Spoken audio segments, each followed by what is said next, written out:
Hey everybody, welcome back to BritBeat TV.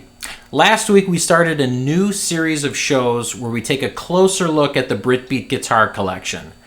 Last week we covered the Hofner Cavern bass. So if you missed that episode, be sure to go back and check that one out as we went into a lot of detail on the Cavern bass. You know, a lot of our friends and fans do ask us after our shows about our guitars, whether it's a reissue or a vintage guitar, so we thought it'd be fun to take a closer look at the guitars in our collection. Today, we move over to George Harrison, and we're taking a look at his first Gretsch guitar. This is the Gretsch 6128T-GH. The GH stands for George Harrison, because this is a signature model. Gretsch was able to actually obtain the original Duojet, George's Duojet, and they were able to take all kinds of measurements from top to bottom. Where all the knobs are, the placement of everything is exactly how it was on the original Gretsch. Very cool. The Dynasonic pickups on the guitar are here. George had a Phillips screw that was black that they included on this one. The Bigsby tailpiece, even the strap button, which was in a unique location on the bottom of the guitar, was meticulously recreated on the reissue. What makes this guitar unique is really its backstory. George acquired this in the summer of '61 from a sailor in Liverpool by the name of Ivan Hayward. Ivan had listed the Gretsch for sale, and George found out about it and went down and actually struck a deal for £70 to buy this guitar. This guitar was used on countless recordings and performed live in the Cavern Club and in Germany, and the entire Please Please Me album was the Gretsch Duojet. You know, last week when we talked about the Cavern bass, I was talking about how that bass was used on the whole album.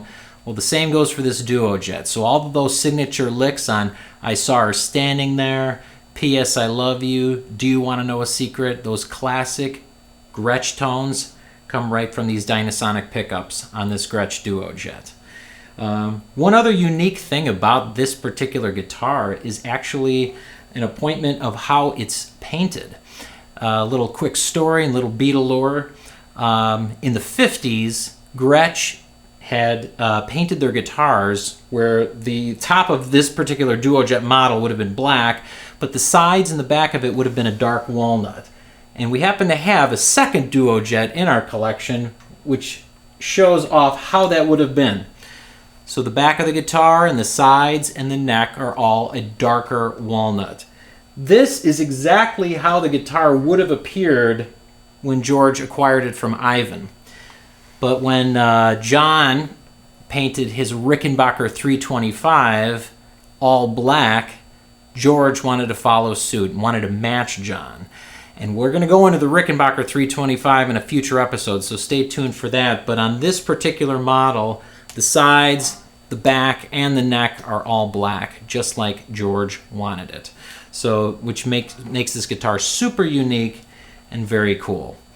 We actually used this particular guitar on stage live for a show that we did several years ago. We did a special Cavern show where we had super attention to detail. We wanted it to be exactly like how it was back in those Cavern days. We wore the leather outfits, and we played this Gretsch Duojet. Get a shot of rhythm and blues. Get a pair of dancing shoes. Get a shot of rhythm and blues. Well, with your lover by your side, don't you know you're gonna have a lot of pleasure? Don't you worry about a thing. The stars can dance and sing, the chill bumps come up on you. And if the rhythm finally gets you, the beat gets you too. Well, here's the thing for you to do. Well, here's the thing for you to do. Come on, man. Well, here's the thing for you to do. Yeah.